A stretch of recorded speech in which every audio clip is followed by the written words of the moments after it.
I am Jeffrey B. This is Healing Shame, and we're getting right down and dirty. I'm a sex and love addict, codependent, fantasy addict, adult child, recovered alcoholic. I'm an addict through and through, okay? You can see my other videos. This is going to be about, this is day one, no masturbation challenge. I'm going to try to go 30 days, the goal being 90 days to withdraw and move this shit out of my head and my heart and my body. I've been using masturbation as a way to escape reality and not have to feel my feelings since I was about 11 years old. I've probably been doing it a little more than 3 decades, 3 decades plus, 3 decades and some change. I've been using masturbation as a way to check out of reality, not have to deal with my feelings, and just to try to be comfortable in my own skin. Never worked, doesn't work, hasn't worked, uh, and I just did it yesterday. So, day one. Over 3 decades of doing this, I'm going to try to break the cycle, and I'm going to go through some ups and downs doing this fucking shit. So I'm just going to try to record it for, let's say, 30 days, and then we'll just see what happens. But what I'm going to do in that time is I'm going to read through the State of Grace reading for the day as I go through this, and I don't know. I may even throw in a Proverbs as well. And let's just see where this goes, okay? Let's see where this goes. Let's throw reading on your screen. Here we go. We're going to start with Proverbs 11 because it's May 11th here where I am now, 2024. And the way Proverbs works is there are 30 proverbs or 31, I think 30. So every day of the month you got something to read. So here we go. And I'm just going to read it and then we'll go from there. Proverbs 11, this is the New Living Translation. I like this version because it's a Bible that I was given. It's about yay thick. It's a pretty big thing, and it's got a lot of information in there about the characters in the Bible and all that stuff. And it's pretty amazing. It's a pretty amazing piece of work that just can guide you. Proverbs will guide you, okay, on a daily basis. Let's read it. Proverbs 11. The Lord detests the use of dishonest scales, but he delights in accurate weights. Pride leads to disgrace, but with humility comes wisdom. Honesty guides good people, dishonesty destroys treacherous people. Riches won't help on the day of judgment, but right living can save you from death. The godly are directed by honesty, the wicked fall beneath their load of sin. The godliness of good people rescues them, the ambition of treacherous people traps them. When the wicked die, their hopes die with them, for they rely on their own feeble strength. The godly are rescued from trouble, and it falls on the wicked instead. With their words, the godless destroy their friends, but knowledge will rescue the righteous. The whole city celebrates when the godly succeed. They shout for joy when the wicked die. Upright citizens are good for a city and make it prosper, but the talk of the wicked tears it apart. It is foolish to belittle one's neighbor. A sensible person keeps quiet. A gossip goes around telling secrets, but those who are trustworthy can keep a confidence. Without wise leadership, a nation falls. There is safety in having many advisors. There is danger in putting up security for a stranger's debt. It's safer not to guarantee another person's debt. A gracious woman gains respect, but ruthless men gain only wealth. Your kindness will reward you, but your cruelty will destroy you. Evil people get rich for the moment, but the reward of the godly will last.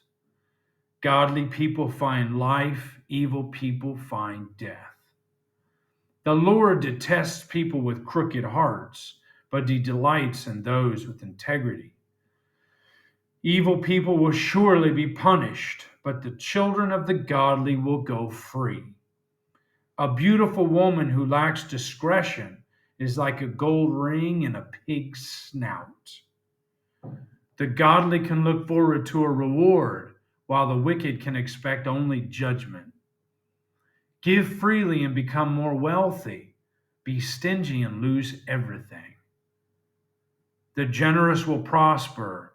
Those who refresh others will themselves be refreshed. People curse those who hoard their grain, but they bless the one who sells it in time of need. If you search for good, you will find favor. But if you search for evil, it will find you. Trust in your money and down you go. But the godly flourish like leaves in spring. Those who bring trouble on their families inherit the wind. The fool will be a servant to the wise.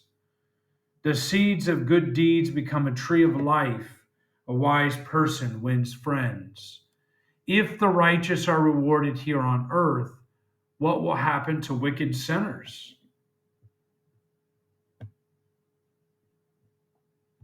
And here's our State of Grace reading, which is also very amazing. Okay. This is May 11th, amends.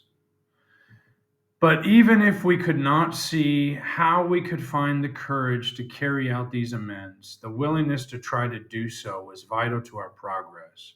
If fear and pride kept us from addressing this important step in our spiritual journey, we might go through life still trying to avoid the host of those with whom we had been involved in mutually destructive relationships. And that's from the SLAA Basic Text, page 91. Why even bother saying you're sorry if you're just going to do it again? But before SLAA, I couldn't avoid doing it again, whatever destructive thing that was. But in order to make the person I was obsessed with stay, I had to apologize. I had to try to convince them I was truly sorry and would never do it again. I should have won an Academy Award for those scenes. In sobriety, I found that making amends is essential.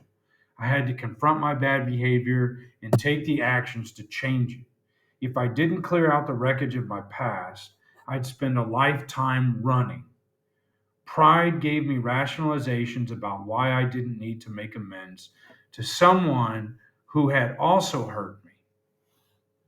Fear told me not to admit anything or I would lose everything. I opened the door to willingness by praying over each amends. That helped me realize that I would stay stuck in my disease and act out again if I didn't take action and proceed with step 9.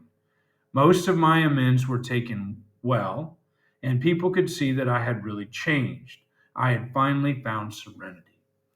And here's our mantra, affirmation, or meditation. I apologize for wrongdoing today and amend my behavior. You know, the reading in the Bible, Proverbs 11, talks about being honest. God not liking dishonesty, not liking double standards. You know, if I'm going to hold other people to certain standards, I got to hold myself to those standards too. If I'm gonna ask them to be honest, I need to be honest. If I'm gonna ask them not to be on a dating app, I shouldn't be on the dating app. Can't have double standards. Can't have it my way or the highway. Can't have my cake and icing, eat it too, ice cream and all that other fucking happy horse shit. Not gonna work. With this going no masturbation, going this challenge. I'm already irritated today. It's only been day 1. It's because other things are going on too. I'm not going to share long. I'm just trying to tie the Proverbs together with the State of Grace reading. It might be hard to do some days to do that, but I'm trying. I just want to give you the thoughts. I want to give you the readings. Please feel free to leave some comments below and how you connect these readings. And I'm just saying, for me, I can see the underlying theme being honesty. And of course, with amends, we've got to be honest there as well. So I'm going to leave that there with you. Let me know if you have any experience with this. No masturbation. going, making it a challenge? And how about amends? Please feel free to leave comments. Till next time,